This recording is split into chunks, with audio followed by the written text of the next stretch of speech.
I started volunteering. It's all about who you know in sport. Am I going to be calling the last 10 seconds of the grand final? You can connect with the interviewer. The hand goes up when they've got to make a decision. Having a network is one of the most important things you can do. I didn't necessarily follow my passion. I followed my curiosity. Once you've worked in sport, there's no going back. And then lo and behold, before I left, I got offered 2.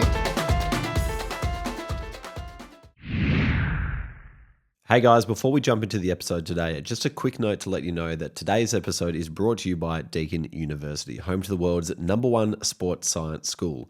But whether you're into sports science, management, coaching, or business, Deakin gives you the chance to study what you love and turn it into a career.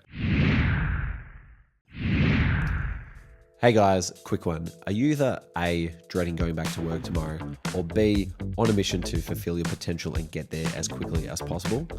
If so, then you need to apply for the SportsGrad Method program. The program is designed to help you get a full-time job in sport as quickly as possible, and inside it, I distill the lessons I've learned from asking over 300 people how they got a job in sport. I'm talking professionals from the AFL, Premier League, cricket, NBA, Olympics, you name it. And I've combined it with the methods that not only got me hired by Cricket Australia before graduating, but also helped me double my salary during COVID. SportsGrad has helped people land over 700 roles in sport, and this program takes the guesswork out of an industry where most people think you need to get lucky. To apply for the SportsGrad Method program, head to www.sportsgrad.com.au/program. All right, back to the episode.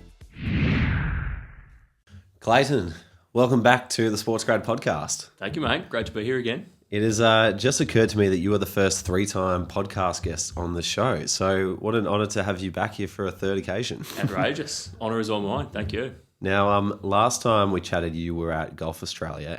You are now at IMG. You've just put on the massive Melbourne Marathon. One of the new traditions that we have started on the show is introducing a lanyard from the past. And so we're currently recording this in SportsGrad House. And one of my ambitions for the house is to cover this entire pin board full of lanyards from members, guests, anybody around the world from past events. And I've asked you to bring a lanyard in from your career. Which lanyard have you brought in? I got you one from the Australian Open Golf when it was in Melbourne back in 2022. Amazing. That's Victoria Golf Club in Kingston Heath. Yep. A little AAA for you there. Access all areas. So this should still work when the Australian Open kicks off in a few weeks' time. I reckon they'll be smart enough to have changed it up in the last 3 years. I'll give them that credit. All right, well, we'll have to test that out. Get that in nice and close. You're a tall man, so we might struggle to hear you. But tell me about it. What have you been up to now? You got a new job since we last talked to you. What are you up to at IMG these days? Yeah, so the partnerships manager at IMG across our events portfolio in Melbourne, which has been a lot of fun. Left golf at the start of 2024 for this job. It was a really big step up, which was great. A really big challenge to take on some new things and really take my, I suppose, commercial career to another level and really own some partner portfolios compared to being more administrative like I was previously. So it's been a fantastic learning over the last sort of 18 months. Taken a lot of my experience to new heights, and it was a pretty difficult start with what we were doing at golf compared to what I was doing at IMG. So that was really positive to get through that initial period through some challenge. But now, feeling really comfortable in our event cycle, having done them all twice now. So, yeah, things are smooth and, yes. Amazing. Well, I do enjoy seeing you at the end of a race, whether that be on the Great Ocean Road or inside the MCG. Can always see you from afar as you're trundling in. Now, you're very familiar with this. We start all our podcast with some quickfire questions, and you've answered a few of these before, so I'm kind of keen to see what your updated answers are. But the first one for you, which hopefully hasn't changed, is what was your first ever job? First job was cricket coach. I was, about 15, 16. So I don't think that one will have changed unless I gave a slightly different answer about whether it was a full-time job or an internship. But my first legitimate sports job was, cricket coach. Nice. And what did you study at university? A Bachelor of Business. And favourite sporting moment? 2017 grand final, big Richmond Nuffy. Yep. Very good, very good. One that we asked you a while back was around your work habits. And at the time you said that you like to get in early, 7:30 a.m. Is that still the case? Yeah, it is still the case. Yep. More towards getting sort of set up for the day in terms of like getting car park, a bit different in the city or close to the city than it was out at Sandringham. But yeah, still living that habit out. Yeah. And what about a question that you either like to ask of people or have enjoyed answering yourself from like an interview candidate context? Yeah, I think originally I said something about trying to guess how many balls they use at the Australian Open tennis.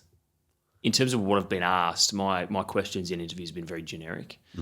I suppose if I was asking a question, it would probably be around what someone's personality is like, what their habits are like as people, particularly, and what's most relevant for the people probably listening is probably around entry-level roles in sport. So for me, I'd be asking more about, what they're like rather than what they can do. I think a lot of people can do most entry-level roles, but organisations are probably looking at what sort of person they are, how they're going to fit in with the team, how they're going to gel with everyone. So I think that would be something that I would be asking.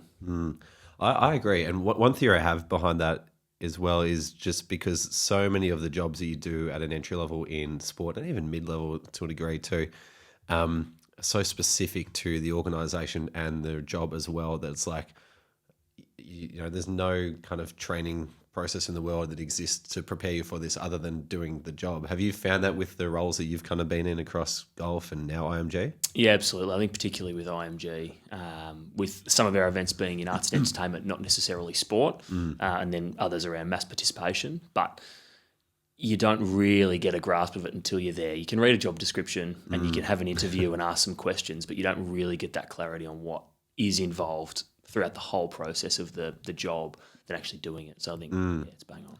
Awesome. And I know you've been pondering this one all day and all night, but if you had 30 minutes to pick the brain of anyone in the world, who would it be and why? Yeah, I think I had a small answer I thought I'd push out if I didn't have one, but I think I'd go Alan Border. Alan Border? Yeah. Nice. How come? I think, and this is the cricket nuffy in me coming out, which always comes out, he's sort of, I suppose, underrated or underfigured in Australian cricket. And I mean, a lot of people probably disagree, but I think when people look back at Australian cricket figures, they look at those who were the most prolific and prominent, like Ricky Ponting, Steve Smith most recently. I think Alan Border is not as high up in the conversation as he should be when we talk about Australian cricket profiles and I suppose heroes of cricket. Like, he's the godfather of Australian cricket. There'd be so much to learn from him from World Series cricket that most people don't know. Yeah. And just his leadership style as well. Quite hard-nosed, probably rubbed a few people the wrong way, but ultimately, I think a lot of people look back with the utmost respect for what AB did, and I'd love to sit down with him and chat with him about it. And I think particularly for people at our age, we didn't grow up in that era, we didn't see him play, and so we are very quick to forget, how good the people of that time were, and there's always a bias to what you see in front of you as being the best thing that has ever come around. But first Test batsman to do 10,000 runs, I think it was. So well, there you go. I mean, there's a reason why it's the Alan Border Medal. So there you go. Awesome, mate. Well, plenty to cover off, but really kind of keen to first dissect how you made that jump into IMG. So a bit of context for people, like you started off at Cricket Victoria and then made the jump to Golf Australia, did the partnerships team there. How did that transition to IMG come about? Where was your head at, and then what sort of steps played out for that to happen? Yeah, I suppose with golf, there's sort of two main things with the partners that we were working with there. There were ones related to the Australian Open, which is our main event for the year, which is in December, and then it was also just the year-round servicing. So for me, it was very administrative. I didn't have any partners that I was directly managing. I was just across all of them under the two partnerships managers that we had there at the time. So come the second Australian Open that I did, I think I was sort of craving a little bit more, a bit more of a challenge, looking to do a little bit more and really own some of the partners that we were dealing with, and just looking at the landscape of how things were working, that probably wasn't going to happen anytime soon. And it was probably being overly ambitious.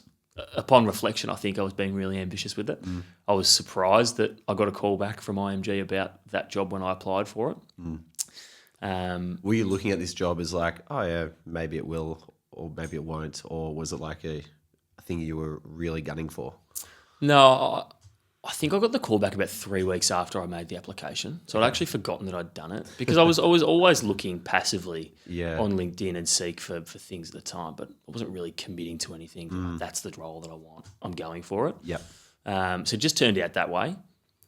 So I'd say it was lucky, firstly, but also my manager at the time at golf, Sammy Gribben, had actually worked in that job before I did. So she was made redundant during COVID, and then they never hired for that job until they did with me. So when I called her to tell her that I'd been offered the role, she was like, that's my old job. Like, that's amazing. She was so excited, which was so nice for me. She's lovely. She would never be anything but. Brilliant. And obviously, back when I got the job at golf, you know, she came to you looking for that person, and that was luckily me. So, yep. Still remember the message I sent back. I've got one name that you need to know. That's it. You can stop the search now. It worked out well. But yeah, the transition was, I suppose it was what I was looking for. And it was, like I said before, it was challenging for sort of 6 months to begin with, getting through the first event cycle, because I went from managing no partners to managing 50-ish over 3 events. So it was a big uptake and learning how to actually service partners, but then like it's only on you to service them. Got some great support from our commercial director, which is fantastic. But there's a real ownership of the portfolios. So that's probably been the main thing, because it was a pretty big jump. So I'm really comfortable with where things are at the moment. Yep. And what about the IMG application and interview process? What do they put you through? What hoops did you have to jump over to get there? So I got a call from the hiring manager who's based in Singapore. They do a lot of the stuff across APAC. So they called me, had a bit of a screening, mentioned a few things, and they actually mentioned about Sammy. They knew that Sammy was in this role previously, because I think I'd put it on the resume, who the managers were, etc.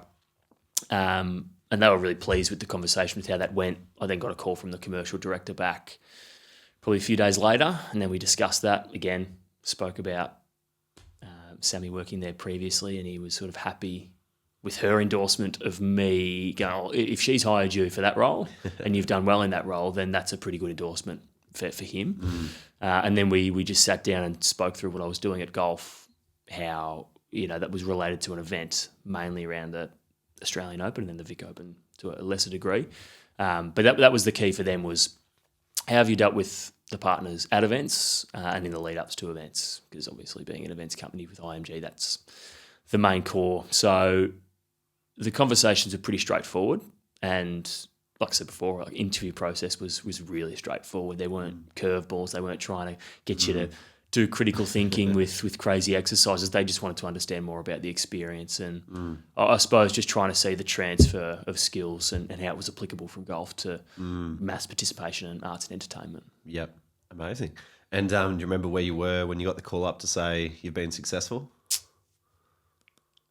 No, I don't. I probably should. Sorry, Mudgy. That's all right. No, I was in the car at cricket training when I got the call from the recruiter, and I sort of, like I said, I forgot that I'd made that application. Oh, yeah. But no, I don't remember where I was when I got there. It might have even been a text. Just a little one straight, you're in. I actually can't remember. I should check that. That's all right. I don't think it would have been a text. All good. But tell us about the nature of your role now. Tell us a bit more about like how the IMG event cycle works in Australia, and particularly how they sell partnerships across those events, and what that means for you trying to service those partnerships. Yes, we've got a really good global partnerships team who sell for all of our events, just like I'll service for all of our events. So the remit for me is purely servicing, which is nice to just have that sole focus. Work really closely with the global partnerships manager, who's currently in market for all 3 of our events. So getting a really good understanding, firstly, on what's in market, what's possibly coming up. And this could be any time of year, any amount of time from any of the events. And then as soon as they get signed, that comes through to me to begin executing. So whether it's for the Melbourne International Flower and Garden Show, which is one of our arts and entertainment events, whether it's a Great Ocean Road Running Festival, or whether it's a Nike Melbourne Marathon Festival, the partners are, wide and far. They can be really strong endemic partners like Nike is with the Melbourne Marathon, or they can be so far removed from being an endemic that you question what the relation is. But that's part of the job, is trying to bridge that gap between the non-endemic partners and the event itself. How can you get them to speak to the audience, and how can you get them to connect with them to create a really strong marketing campaign that delivers value for them? Gotcha. So IMG owns a whole set of events, and then the sales team goes and sells them as like a bundle to sponsors. That kind of Not necessarily as a bundle, but they'll sell to any prospects that they're speaking to. They'll try and find the right fit, and they'll work with the team internally and make that happen. So yeah, it's all really strong internal in a small team. So what does that mean for your workflow throughout a 12-month calendar year? What are sort of the ebbs and flows of your year? It's hard to narrow down to one thing because it does change year on year. I mean, last year's event cycle was completely different to this year's event cycle in terms of when partners are onboarded, whether they're late to the event, whether you've got a really long campaign. It can differ greatly.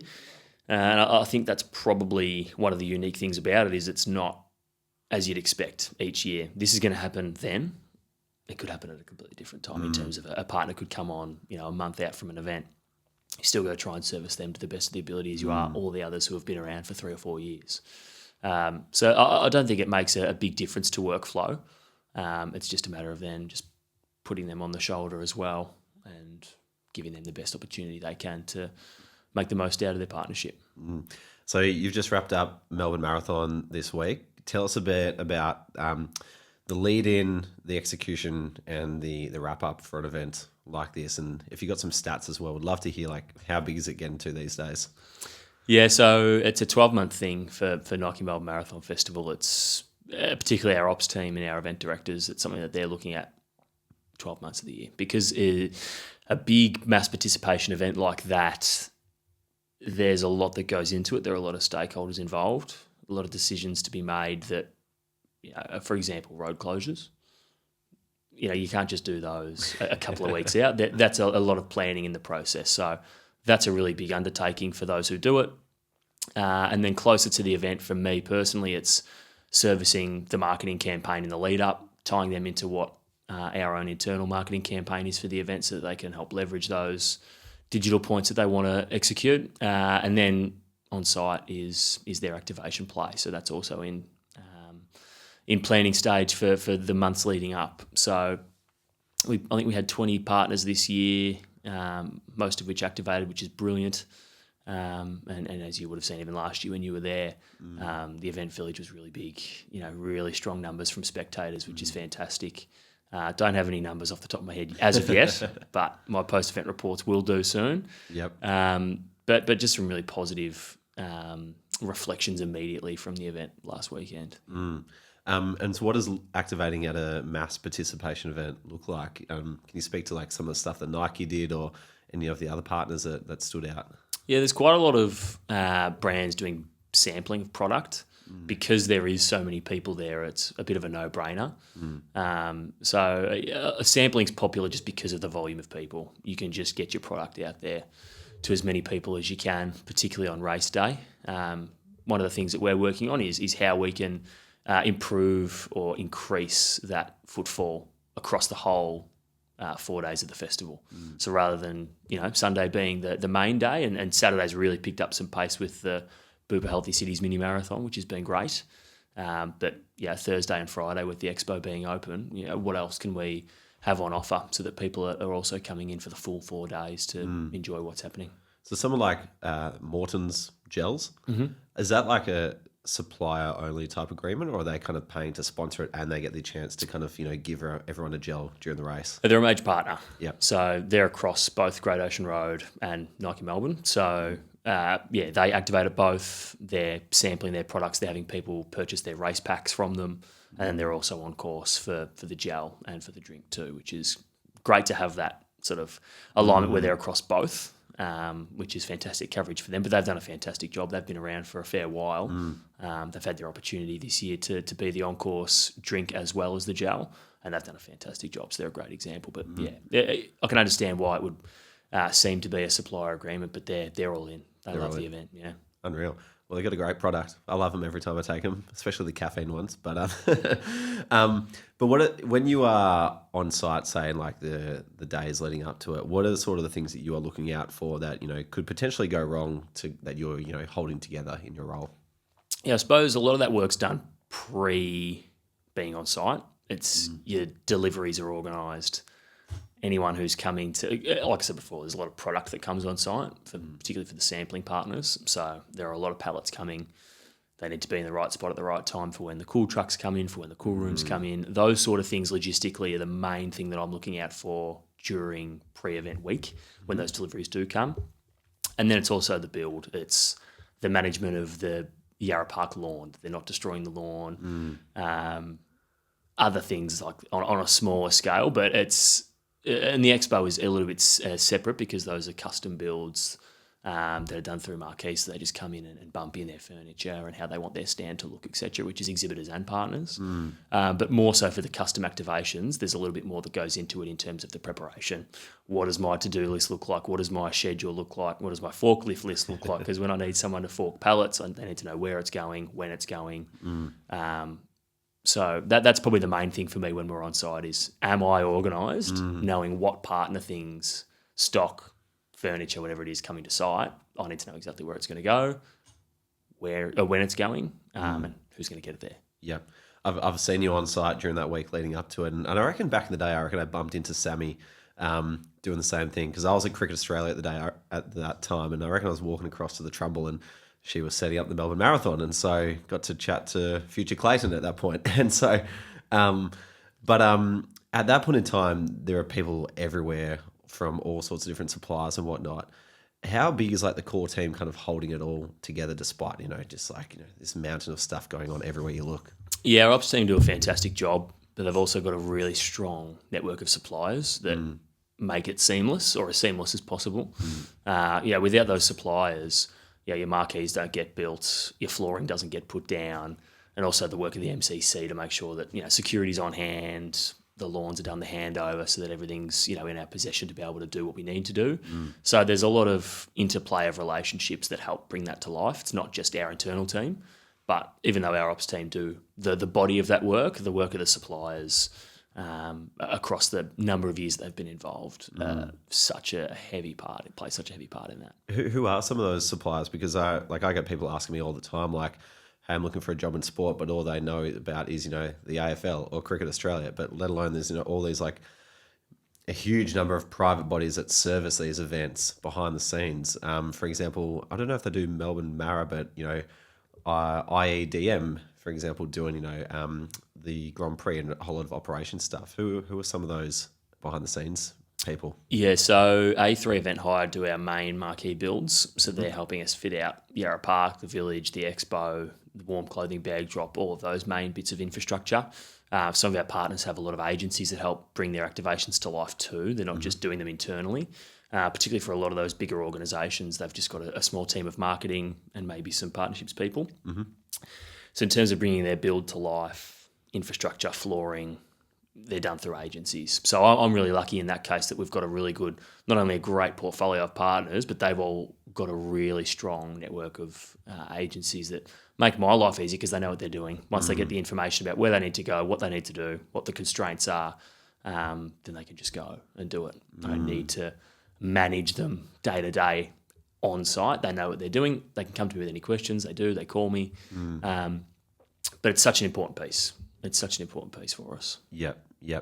Like knowing like what you know now about your role in account management, particularly in large scale events, is there anything that like you wish you could have prepared yourself for this role now? Is there any like advice you would have sought out or type of upskilling you would have, looked to that just would have, helped you kind of hit the ground running as opposed to a baptism by fire? Yeah, it's a good question. As much as you think you can prepare yourself there really isn't anything like seeing the event for the first time yourself.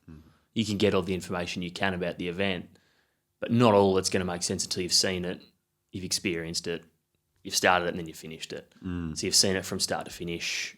And yeah, I think once you've seen that, you get a much better understanding holistically of what's been spoken about. Some things you may have had no idea about, it's been mentioned, but as soon as the event's finished, you understand what it was that they've been talking about, as an example. So no, not really. Nothing preemptively that I think will change the game for you. I think if you're organised, your partners are going to be better off because you're not scrambling. You don't know information. You know what's going on. Yep. You know all of their plans. You know what's going where. If you're unorganised, you're probably going to be in a bit of trouble. That's probably the main thing, staying organised. But I don't think there's any gold nugget that's going to help you across most events. You just need to experience it once, get the understanding, and then you've got the equity of knowledge to do it again next year. And what are those systems that kind of keep you / IMG organised? Like what are you guys working with to make sure that everything's happening on time? In terms of systems, there's nothing that no one's done before. I think there's a strong feeling of ownership. Like the ops guys really own what they do. I really own the partners. The marketing team really own our own channels. So I think there's a good good sense of ownership. So just understanding what the job is. Well, whatever I need to do to get it done, I'm going to do to get it done. There's nothing that I do that's game changing or left field that might be a nugget. I think it's just a matter of getting the nose down and doing what you need to do and making sure that you tick it off your list. Yep, doing what you say you're going to do. Yeah. Yep, Absolutely. unreal. Amazing, mate. Well, I bumped into you on the concourse and you looked like there was a lot going on. So I can't imagine what the the whirlwind of a week that you have had has been like. But very cool to hear about the ins and outs of that. Would love to kind of change lanes slightly to hear more a bit about IMG and what that organisation looks like, because I'm sure you probably didn't realise the behemoth that you stepped into when you began this job. Yeah, absolutely. And even now, it's probably a feeling of that because it's in like 35 different countries. Like IMG's massive. But really, we're a small team in Melbourne. There's a team in Sydney that do mainly talent and a number of other branches. But for us, we're just events. So we're pretty, not closed off, but there's not a whole lot of work we do with the other branches of the business. Sometimes I'll work with the talent team in Sydney if some of the partners are looking to work with ambassadors. We can always lean on our internal portfolio of talent that we have available. But in terms of what they do overseas, it's all different by country and continent. So in APAC, we're a pretty small team in Melbourne, and I think we do what we do really well, and what others, IMG in London, for example, they would have so many staff, but they're doing so many things. Yep. We're just completely different, all under the same banner, but completely different. So even to this day, I've been there for just over 18 months. I still don't know everything that's going on, and you wouldn't, because there is just so much happening. What are the different sort of verticals that IMG play in? Obviously, you've got events, you've got commercial sales. What else do they kind of do? Yeah, talent, broadcast more internationally. And I actually don't know them all. That's the thing. Like it is just, it's we're really focused in on our events. The Sydney team do a great job, which, even back in the day, it's changing. There used to be AFL talent in Melbourne. Liam Pickering, the Shane Wowerden story back when he got traded. That was when he was at IMG. But no longer is that a part of what IMG do in Australia. So, things are always constantly changing, whether they're adding to or omitting from. I don't know all there is to it. Can you get your take on a couple of different things with regard to job hunting? Because a lot of people who are out there looking to break into the industry, they typically kind of have a problem with one of three issues. Either they don't have much of an online presence, therefore no one really knows who they are unless you typed in their name. That's the only really way you'd find them.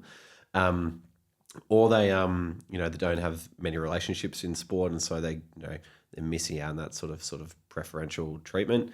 Or they don't know how to sell themselves effectively, and so they kind of downplay their experience. So they might get to the end and then they kind of fall over. I was wondering, like, on the journey that you've been, because we've probably been connected for 4 or 5 years now. Is there any particular one of those that you felt like you had to work on the most to kind of keep your career moving and get to where you want to go?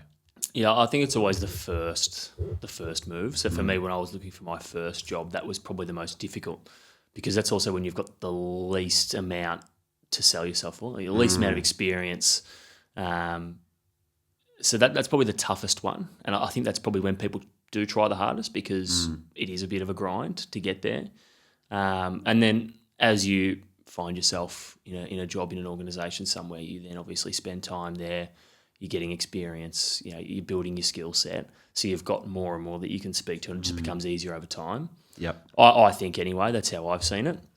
I think particularly for people who are in uni and people who are fresh out of uni, or people who are currently doing internships looking to make the step into full-time work, that's always going to be the hardest. And it is hard, particularly getting in sport. I mean, you don't need me to tell you that. So I think it's hard. It's supposed to be hard.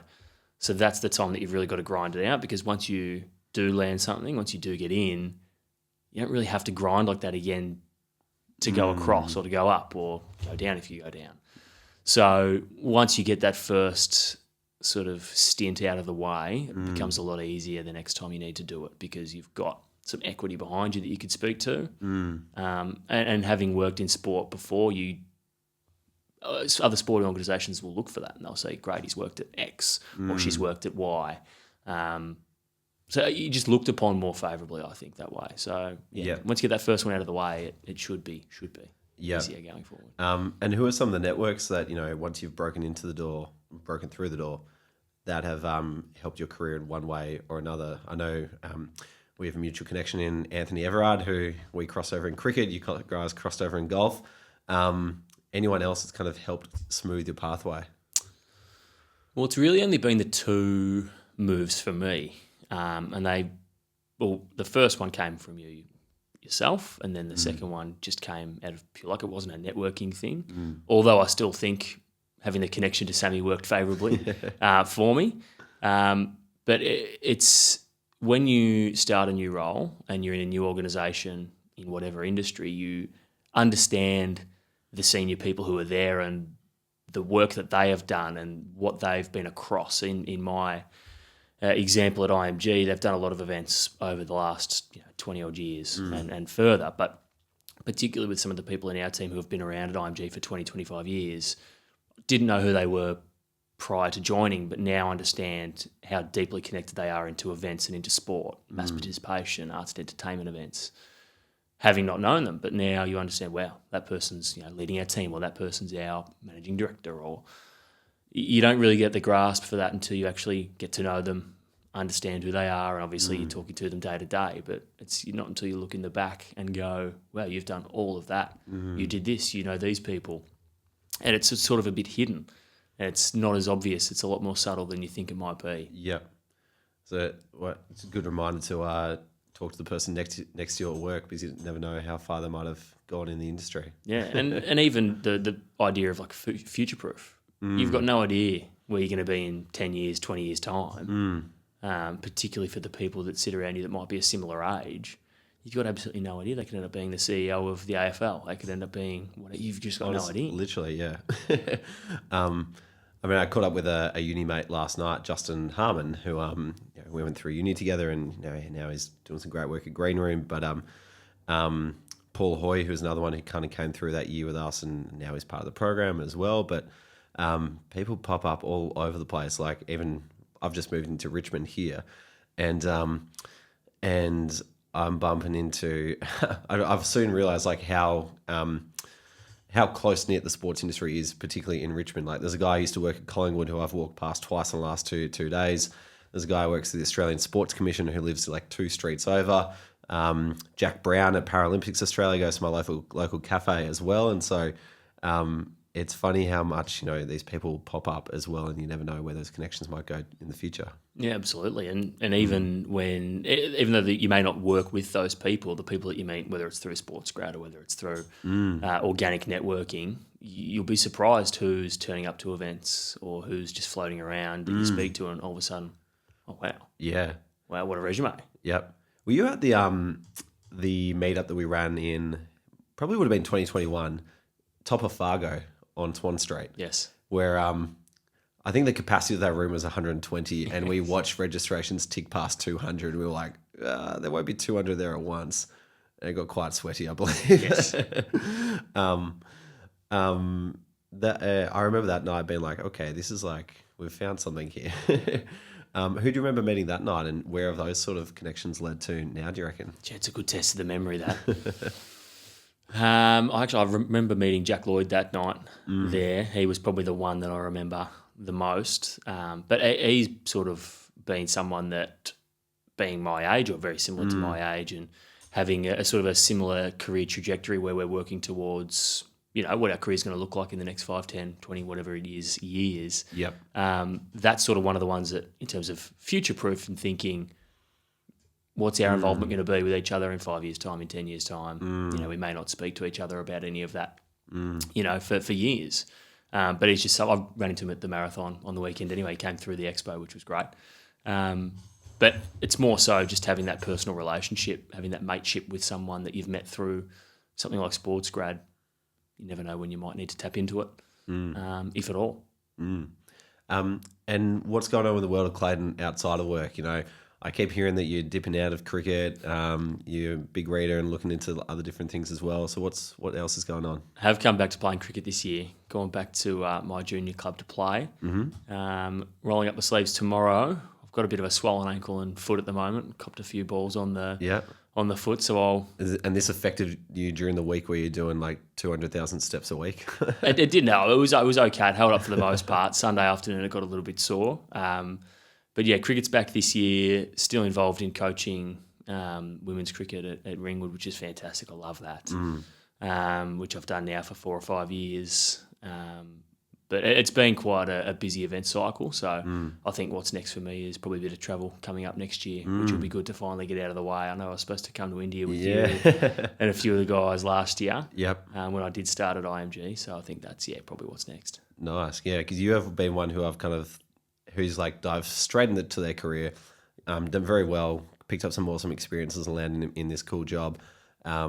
But there's always that, what else is out there around the world that, many young professionals want to scratch. So where are you thinking of going? Absolutely no idea. I think it'll be something spontaneous. Yep. I think it would probably be one where I'll book in some leave and I'll probably decide it the week before. That's probably the way to go. I think if I book something in advance too far, I'll just be thinking about what else why did I do that? Could have gone here, could have gone there. So I think I'll play it by ear. Fair. Which I think that's a bit of an exciting way to do it. I think so too. Well, the India trip would have suited you perfectly then for that, because we had no idea what was happening the next day on those 10 days that we had in India. Way to make me jealous, mate. Thank you. Yeah, we'll have to organise it again. If you've got some time over April, maybe we can get an IPL trip going. But the FIFA World Cup's also on, so that does take some planning, unfortunately. Yeah. Not very spontaneous. Well, don't count me out anyway. Don't count me out. We'll keep you in mind for that. Mate, keen to kind of hear a few more of the, the influences that have had influence of other people on your career so far, like whether it be books, other podcasts you're listening to, or people. What are some of the things you've kind of learned in the last 12 months? Yeah, I think the main thing for me the last 12 months has been that on-the-job learning. That's been really big. Working with our commercial director, Paul Margie's been fantastic. He's probably been the main driver for me in understanding how I work and understanding how I manage partners and how I navigate issues and problems and celebrate successes as well, which is also a big part. So he's been the main influence for me, which has been awesome. I suppose I look back to things that I've learned from golf on a smaller scale with sort of smaller bespoke issues or things that come up, and I look back on that experience. But I suppose the one thing that I look back to more often than not when I'm thinking about whether it's a new process or whether it's something else I can do differently, I had a chat with Nathan Peroni back in 2022. We just caught up to just chat because I wanted to talk to him about commercial life. And he had some great advice for me that day that I used to help me get into my first job, and it was not far after I spoke with you about that Cricket Vic job, which I first got, which is 3 years ago now. That's right. Nathan came onto the podcast straight after you caught up, told us you had chatted, and we were like, let's get Clayton in here. And that led to the first podcast interview where I basically coached you on air. Yeah, that's it. So if anyone wants to go listen back to that, that's the context to that episode. Well, hopefully I'll speak a little bit better in this one than I did in that. I remember looking back on that first one thinking I was a bit nervous, a little bit shaky, a little bit hesitant, but look where we've come to. Here we are. Awesome. So Nathan Peroni back then. What about, are you reading anything at the moment or? No, not really. Not really. I've got stack of books in my desk that I've bought over the last 2 or 3 years that I haven't got to yet. Yeah. So certainly on my list to get done. When are we going to set a deadline? Set me a deadline. Yeah. Set me a deadline. We'll go Boxing Day. Okay. All right. When I bump into you at the cricket, we'll see what you've read by then. Done. But so I've got like a book list on my website of like what I've read, but I've also got like a subheading there that is like my intend to read list, because I also think it's kind of interesting to share like what I want to read as well, even if I haven't already. So what is on that intend to read list for you at the moment? So I've got a couple of autobiographies that I really want to read. That's sort of the main material that I really align to and can get stuck into. Got a couple of psychology and marketing books that I need to read, which I still don't actually remember the title of them because I've been sitting there for that long. Yep. But there's not a lot of learning material sitting there. There's just a couple of those sort of psychology books, which I just find fascinating. Yep. But nothing that I think is certainly related to career or advancement. Just, I suppose, a couple of concepts that you can pick up from a marketing book or a psychology book that just could be handy references. Yep. So certainly not looking to finish that list with the intent of trying to build a new skill set, but just more so itching curiosity. Yeah. So more at that point now where it's like, okay, you've got to a level, what are the other perspectives out there that are kind of worth considering? Absolutely. Hence the biographies. Is that kind of where your head's at? Yeah, and I suppose that the first couple that I bought were just more out of interest from cricket. There's the Ryan Harris one and the Shane Warne one. Yep. I need to get the Kevin Peterson one, which I think would be very fascinating. But yeah, I think, perspective's an interesting one. Yeah. Now having been in the commercial space for 3 years and understanding that, I've probably worked a certain way for that amount of time, but is that the way that I want to continue? Do I want to work that way with that perspective continuing, or is there a way for me to go about my work and my job with a different perspective? And in my specific example, in managing partners a certain way, is there other ways of thinking that I can apply to that, which might make my job easier or might help communicate with those partners and clients better? Yep. Have you read the book Ikigai? No. It's a Japanese concept, and basically it's the center of 4 circles. So you got this multi-Venn diagram where one circle combines what you can get paid for. So we're talking about some sort of job or purpose pursuit. One circle is one you can get paid for. Another circle is what you're good at. Another circle is what the world needs. And another circle is what you enjoy doing. And the center of that is like your Ikigai. And it's a great place to start for anyone thinking about, work or like what, an ideal sort of like work-life balance or mix of everything kind of looks like, because there are realities of, every single one of those circles that can be good or bad if you don't consider all of them at once. But if you can find that thing in the middle, then, happy days. So that might be a good place to start. Yeah, love it. We'll look on Amazon this afternoon. Yeah, absolutely. Well, there's a few other cricket books down there. I think we've got John Buchanan and Richie Beno down there. We might have to trade books at some point as well. Could do a little book swap. I like that. Yeah, absolutely. Awesome, mate. Well, before we let you go, we'd love to hear what if there's anything you could kind of tell yourself at this stage of your career. So if you're going back to jumping into IMG, Clayton's no longer like an entry-level grad. He's, starting to become a young professional. What sort of advice would you give yourself at that point in time? Trust the process. I think even though when I came on board at IMG, I probably, classic, had imposter syndrome. But there was a lot to learn. And I think for me, it's just trust what you have done. If you may think it's not enough, the people who have hired you think that it is enough, and what you've told them is enough. So you need to trust that, because that's all you've got.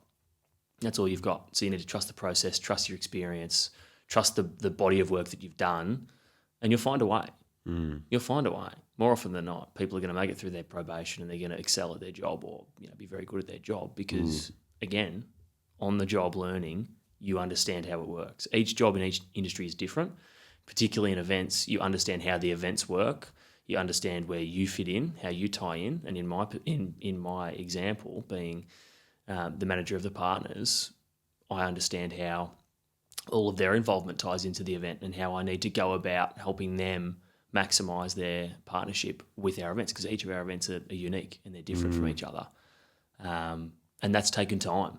I didn't start day one and knew all the partners and all the events like the back of my hand. That's only taken 18 months to get to a point where I feel not only competent, but I feel confident that I can deliver the value for the partners across all of those events. So you've just got to trust what you've done and trust that time and spending time on the job will get you to where you need to be. On that note, where do you think like the future of partnerships in the mass participation space is heading? What sort of things do you think we're going to see more of in the future? That's a good question. Very good question. Well, running's booming still. I mean, record numbers each year for the last couple of years since I've been there, which is great.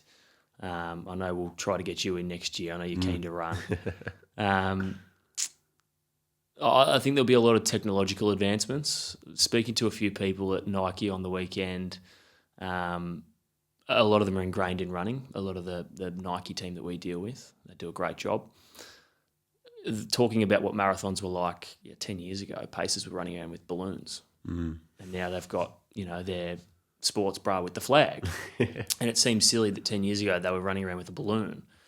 It's like 2015, 2016 that was happening. And now we've got apps tracking people.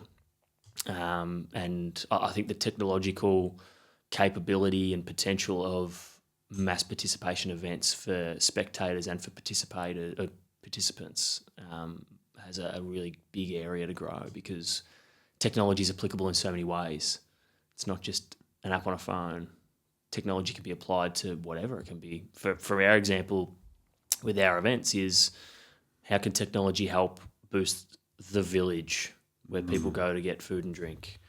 How can it boost the participants' experience at the event? And that's always a big thing.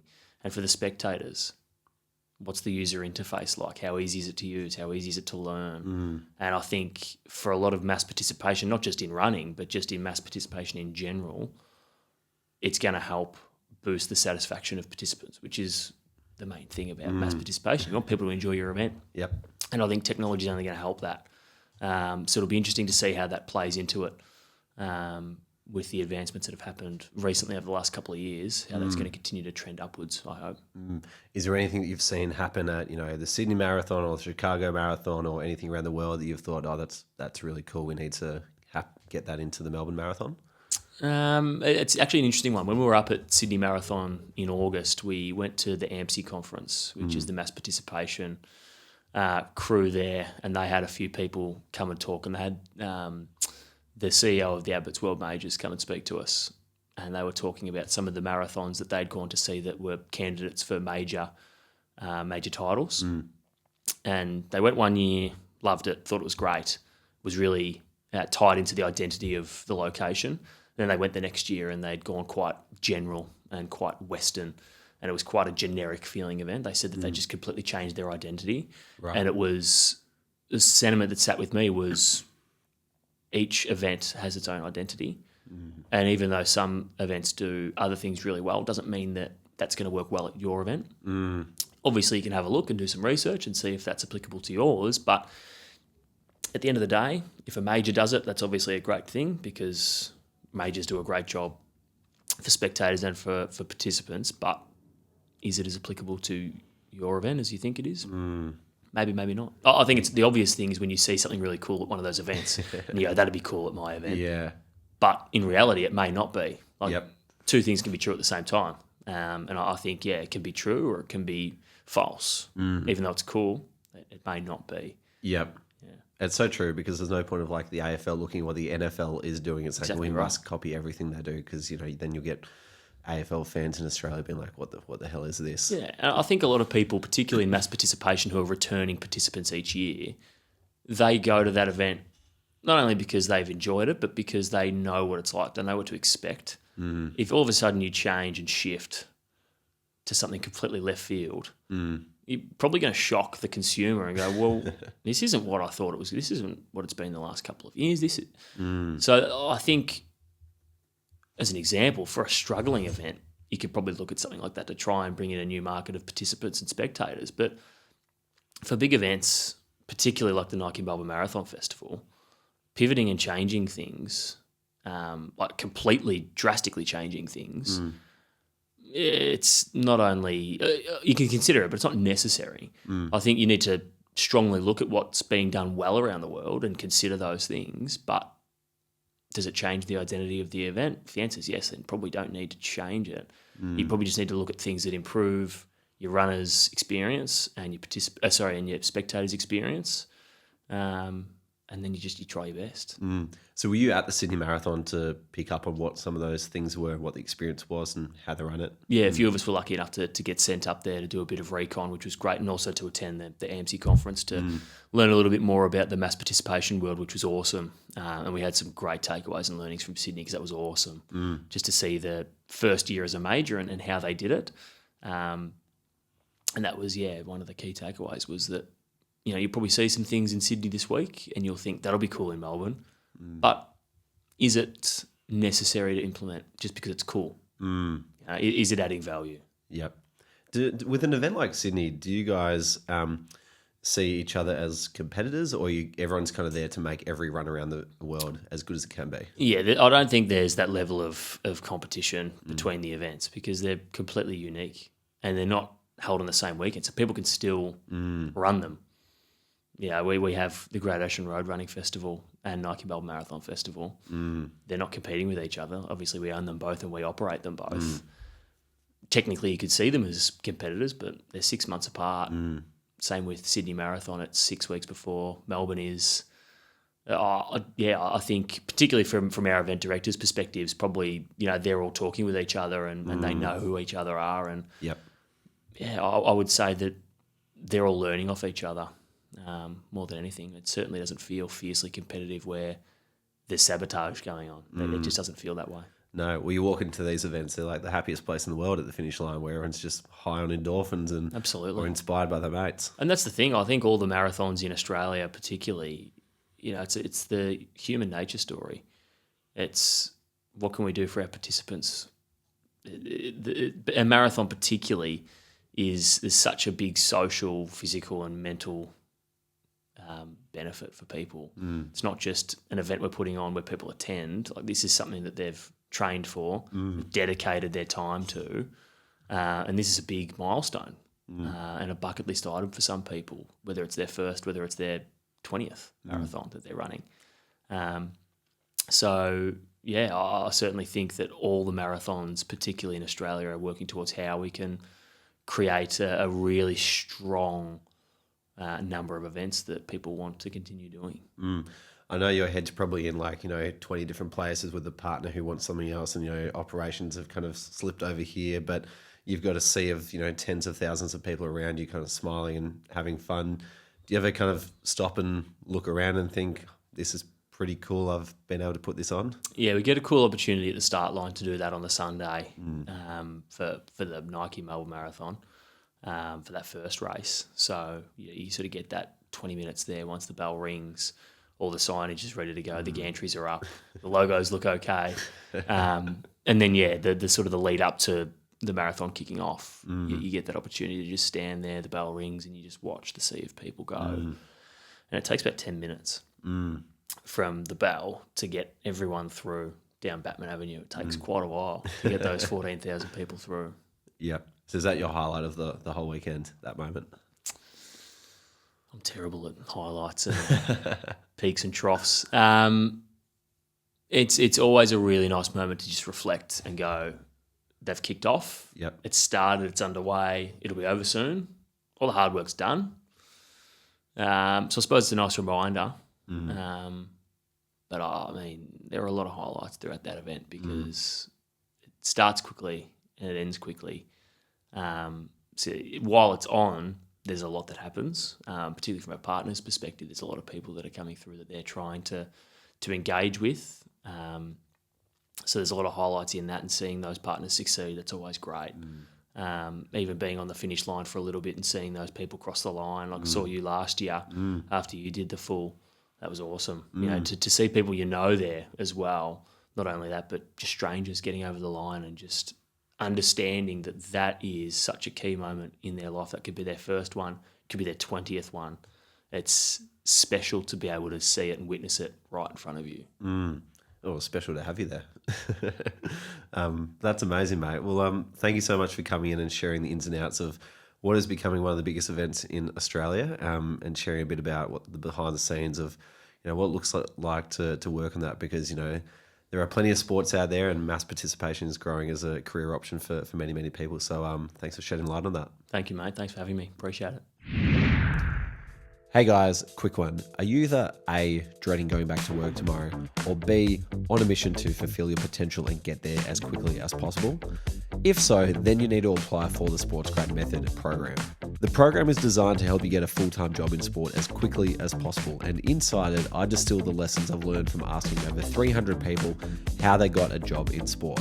I'm talking professionals from the AFL, Premier League, cricket, NBA, Olympics, you name it.